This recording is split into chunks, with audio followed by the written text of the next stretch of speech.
Hello friends, मैं राकेश कुमार आप सभी का अपने चैनल टारगेट विद राकेश में हार्दिक स्वागत एवं अभिनंदन करते हैं। हम आज आरआरबी एनटीपीसी और आरआरसी ग्रुप डी के लिए नंबर सिस्टम चैप्टर को लेकर आए हैं। नंबर सिस्टम में हम जानेंगे आज नंबर सिस्टम के कुछ टाइप्स। पहले एक लाइन ग्राफ के माध्यम से जानना चाहेंगे। यहाँ से माइनस इनफाइनाइट,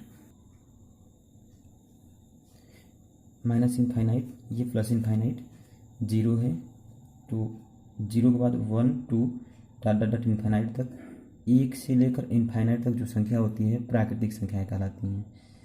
यदि हम प्राकृतिक संख्याओं में जीरो को मिला लें तो पूर्ण संख्याएं कहलाएंगी। यदि हम माइनस इनफाइनाइट से प्लस इनफाइनाइट तक जाएं तो वह संख्याएं पूर्णांक संख्याएं कहलाएंगी। अर्थात प्राकृतिक संख्याएं वे संख्याएं हैं जो एक से इनफाइनाइट तक सभी संख्याएं प्राकृतिक संख्याएं कहलाती हैं। पूर्ण संख्याएं प्राकृतिक संख्याओं में जीरो को सम्मिलित कर लेने पर पूर्ण संख्याएं कहलाती हैं। पूर्णांक संख्याएं माइनस इनफाइनाइट से प्लस इनफाइनाइट तक पूर्णांक संख्याएं कहलाती हैं। अब इसके बाद आती है अभाज्य संख्या। अभाज्य संख्या वह संख्याएं हैं जो स्वयं वह एक से विभाजित हो अभाज्य संख्याएं कहलाती हैं, जैसे 2 3 5 7 9 आदि अभाज्य संख्याएं हैं। इससे एक कॉन्सेप्ट निकल कर आता है कि दो सबसे छोटा अभाज्य संख्या के साथ साथ इकलौता सम अभाज्य संख्या है। दो जो है केवल अभाज्य संख्याओं में केवल दो ही इकलौता ऐसा है जो सम अभाज्य संख्या है, वह सबसे छोटा अभाज्य संख्या भी है। दूसरा कॉन्सेप्ट निकल के आता है कि दो तो सम अभाज्य संख्या हो गया, तो 3 सबसे छोटा विषम अभाज्य संख्या है। क्योंकि 2 सम अभाज्य संख्या है, 2 के बाद 3 आएगा अभाज्य संख्या, तो 3 सबसे छोटा विषम अभाज्य संख्या है। उसके बाद तीसरा कॉन्सेप्ट निकल के आता है एक जो है अभाज्य संख्या नहीं है हमारी, एक हमारी अभाज्य संख्या नहीं है क्योंकि यह स्वयं के अतिरिक्त किसी अन्य संख्याओं से डिविजिबल नहीं होता है। नेक्स्ट पॉइंट होता है 1 से लेकर 100 तक में सभी अभाज्य संख्याओं की संख्या 25 है। कभी कभी ये आरआरबी ग्रुप डी या फिर एनटीपीसी या फिर अन्य जेई लेवल के आरआरबी जेई लेवल के एग्जाम में डायरेक्ट क्वेश्चन पूछ लिए जाते हैं कि 1 से लेकर 100 तक के बीच में कितने संख्याएं हैं अभाज्य संख्याएं। तो हम इनको अलग अलग खंड में देख लेते हैं। 1 से लेकर 25 तक में अभाज्य संख्याओं की संख्या जो होती है 9 होती है। 25 से 50 तक में अभाज्य संख्याओं की संख्या 6 होती है। 50 से 100 तक में अभाज्य संख्याओं की संख्या 10 होती है। टोटल को कंबाइन करेंगे 25 हो जाएगा। अर्थात 1 से लेकर 100 तक में अभाज्य संख्याओं की संख्या 25 होती है। अब इसके बाद हमारा नेक्स्ट पॉइंट आता है सहअभाज्य संख्याएं। सहअभाज्य संख्याएं क्या हैं? संख्याओं का ऐसा जोड़ा जिनका HCF यानी मस 1 हो सहअभाज्य संख्याएं कहलाती हैं। जैसे फर्स्ट है 3,4, 3,4 इनके मध्य जो है इनका HCF 1 होगा। HCF बराबर 1, चूँकि 3 गुणे 1 या फिर इसको हम करेंगे 2 गुणे 2, इनमें कोई कॉमन फैक्टर नहीं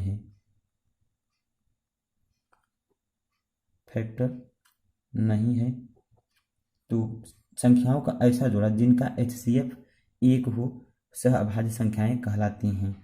सहअभाज्य संख्याएं पेयर में होती हैं, जोड़े में। जैसे अगर हम कह सकते हैं 12 का सहअभाज्य संख्या बताएं। सहअभाज्य संख्या बताएं तो 3,4 होगा, ना कि 6,2 होगा। ठीक, सहअभाज्य संख्या, जबकि 6 में जो है ये नहीं होगा आपका, क्योंकि 6 में कॉमन हो जाएगा 2, तो कॉमन इसका HCF 2 आ जाएगा, इसकी वजह से यह नहीं होगा। ठीक, नेक्स्ट संख्या जो होती है कंपोजिट नंबर। कंपोजिट नंबर अर्थात भाज्य संख्याएं। जो संख्याएं अभाज्य नहीं होती हैं वो भाज्य संख्याएं कहलाती हैं, या ऐसी संख्या जो स्वयं और एक के अतिरिक्त किसी और संख्याओं से विभाजित हो जाएं, वह संख्याएं भाज्य संख्याएं कहलाती हैं।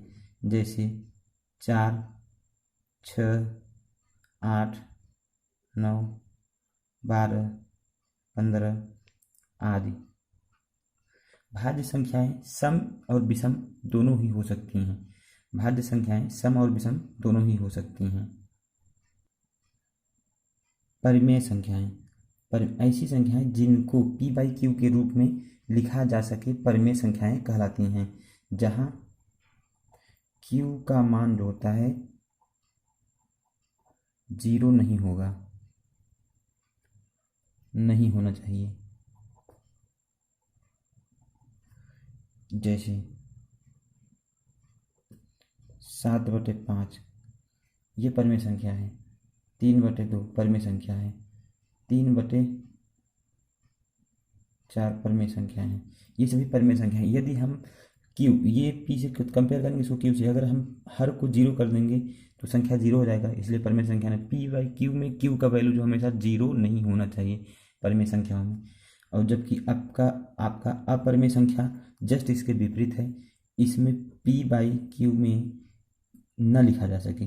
ऐसी वे संख्याएं जो p/q के रूप में न लिखा जा सके अपरिमेय संख्याएं कहलाती हैं। p/q के रूप में न लिखी जा सके, जैसे हमारा हो जाएगा पाई, √2, √3, इट्स एक्ट्रा आदि तक। माइनस में भी होगा, -√2 भी हो सकता है, -√3 भी हो सकता है, -√5 भी हो सकता है, माइनस में भी होगा। और जस्ट इन्हीं दोनों का कॉम्बिनेशन होता है वास्तविक संख्याएं। वास्तविक संख्याएं परिमेय संख्या तथा अपरिमेय संख्याओं को सम्मिलित रूप में लिखने की क्रम को वास्तविक संख्याएं कहलाती हैं। परिमेय तथा अपरिमेय संख्याओं को सम्मिलित रूप में लिखने की क्रिया ही वास्तविक संख्या कहलाती है। जैसे 7/3, 2/5, √3, √2, पाई, ये सभी वास्तविक संख्याएं हैं।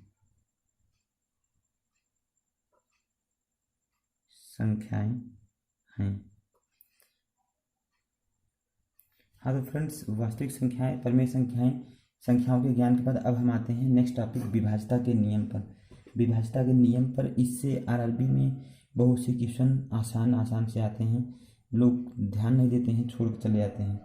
इसलिए हम इस पर बहुत ही आसान तरीके से इसको सॉल्व करना चाहेंगे। तो सबसे पहले है 2 के विभाज्यता का रूल। 2 के विभाज्यता के नियम। 2 के विभाज्यता का नियम जो है, यदि किसी संख्या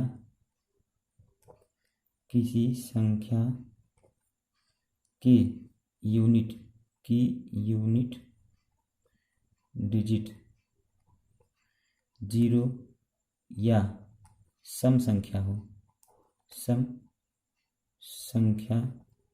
हो तो वह संख्या 2 से विभाज्य होगा। जैसे 210, 214, 144 आदि। 2 से विभाज्यता का नियम ये हुआ, किसी संख्या की यूनिट डिजिट 0 या सम संख्या हो। यूनिट डिजिट की बात हो रही है। जैसे यहाँ यूनिट डिजिट 4 है, 4 यानी सम संख्या है, इसमें भी 4 सम संख्या है। या फिर आप 218 भी लिख सकते हैं, इसमें भी सम संख्या है। तो यूनिट डिजिट सम संख्या है, इसलिए 2 से विभाज्य संख्या ये हो जाएगी आपकी। नेक्स्ट आता है 3 के विभाज्यता का नियम। 3 के विभाज्यता के नियम। 3 की विभाज्यता का नियम यह कहता है कि सभी संख्याओं का योग सभी संख्याओं के अंकों का योग 3 से विभाज्य हो जाती है, तो 3 की विभाज्यता का नियम हो जाता है। जैसे सभी संख्याओं के अंकों का योग 3 से विभाजित हो जाए तो वह संख्या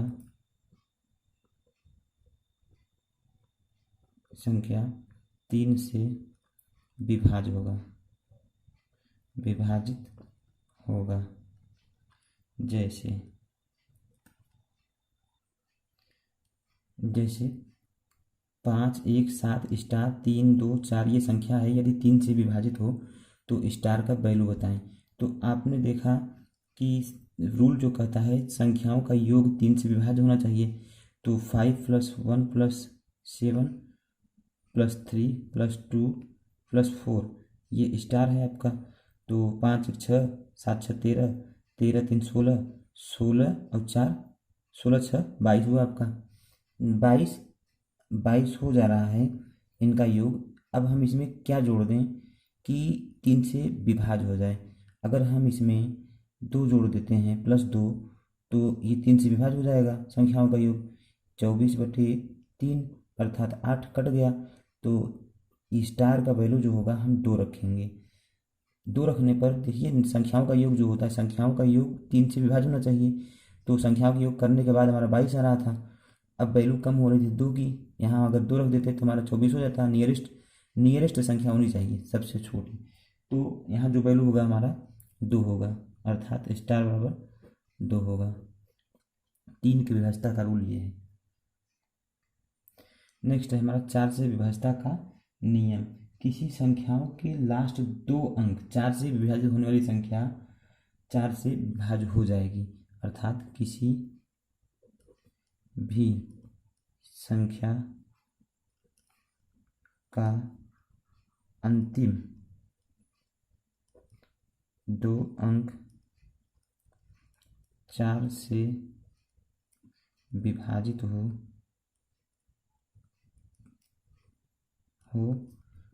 तो वह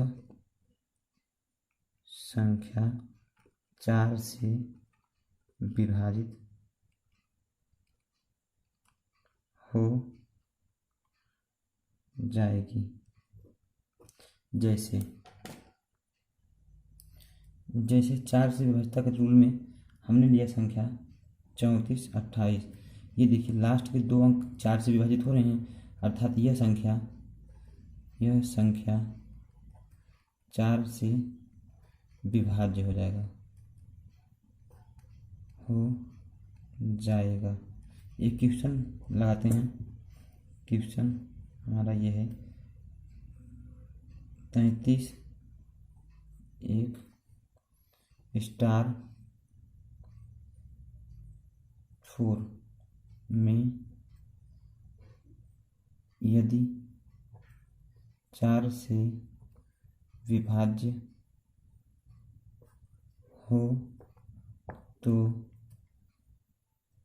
स्टार का वैल्यू बताएं। न्यूनतम वैल्यू बताएं, स्टार का न्यूनतम वैल्यू, स्टार का न्यूनतम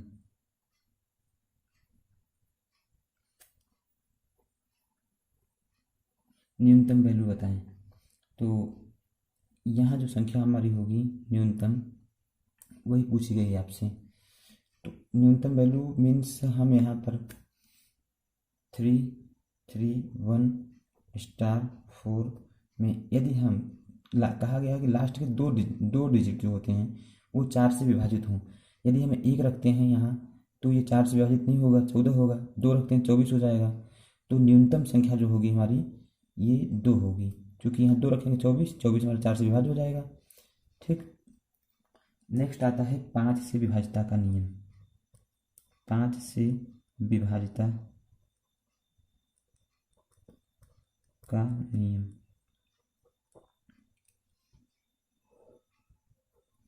यदि किसी भी संख्या का यूनिट डिजिट 0,5 हो तो वह संख्या सदैव 5 से विभाज्य होगा। जैसे 205, 215, 205, 220 आदि। ये संख्याएं सभी 5 से विभाज्य होंगी। उसके बाद आपका आता है 6 से विभाज्यता का नियम। 6 से विभाज्यता का नियम, नेक्स्ट संख्या हमारी है 6 से विभाज्यता का नियम।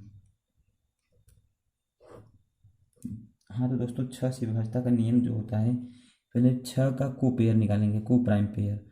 6 का को प्राइम पेयर होगा 2 × 3 को प्राइम पेयर, अर्थात जो संख्याएं 2 और 3 दोनों से, जो संख्याएं 2 और 3 दोनों से विभाजित होती हों, 2 और 3 दोनों से विभाजित होती हैं, वे संख्याएं 6 से भी विभाज्य होंगी।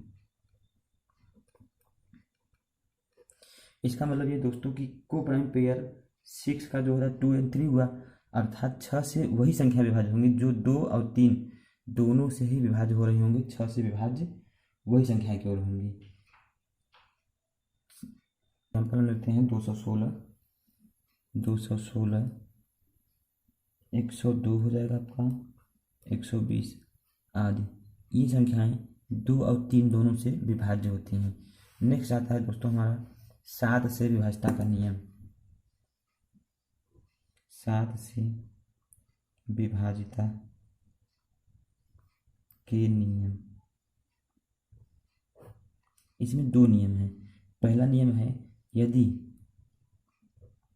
कोई सम संख्या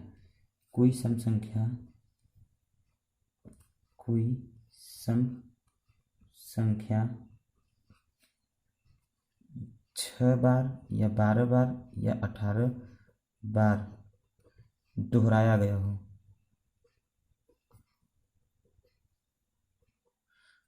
गया हो तो वह संख्या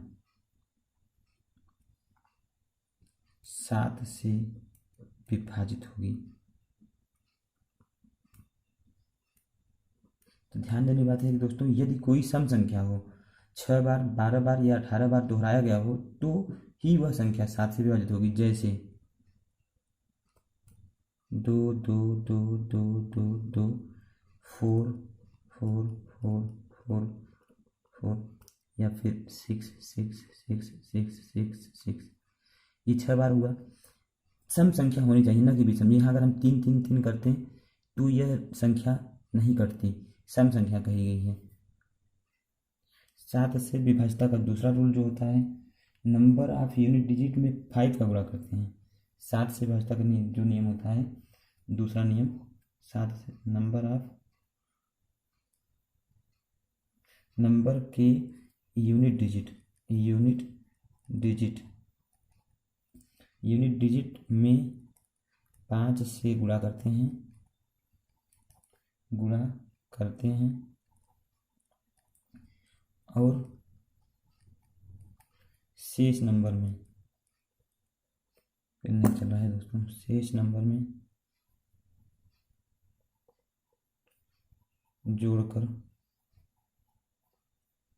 वैल्यू पता करते हैं।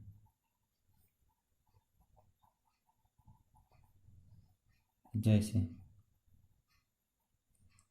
ये हमारा 5 5 2 3 हुआ। 5 5 2 3 यूनिट डिजिट इसका हमारा क्या है, 3 है। यूनिट 3 है। 3 में 5 का मल्टीप्लाई करेंगे, ये हो जाएगा 15। 15 हुआ तो 15 को हम यहाँ ऐड करेंगे, ठीक। तो ये हमारा हो जाएगा 7 6 5। फिर से यूनिट डिजिट हमारा आया 7। 7 में 5 का मल्टीप्लाई करेंगे हम, 7 × 5, ये हो जाएगा 35। 35 यहाँ हम ऐड कर देंगे 35 इसमें, ये हो जाएगा 11। ये 8 9 हो जाएगा। अब देखिए हमारा यूनिट डिजिट कितना आया, ये होगा 91, सॉरी 91 आया। 91 हमारा 7 से डिविजिबल है, 7 से विभाज्य है। फिर से समझिए दोस्तों, ये संख्या रही हमारी। चेक करने के लिए हमने कहा कि यूनिट डिजिट में 5 से गुणा करते हैं। यूनिट डिजिट, पहले यूनिट डिजिट हमने पकड़े, यूनिट डिजिट में 5 को गुणा किए, शेष संख्याओं में उसको ऐड कर देते हैं। शेष संख्याओं में ऐड करने के बाद 567 हुआ। फिर से देखें कि हम अभी लंबा है, फिर से हम यूनिट डिजिट में 5 को मल्टीप्लाई किए, ये 35 को 35 यहाँ ऐड किए। अब जो संख्या मिले 91, 91 हमारा 7 से विभाज्य है। ठीक है।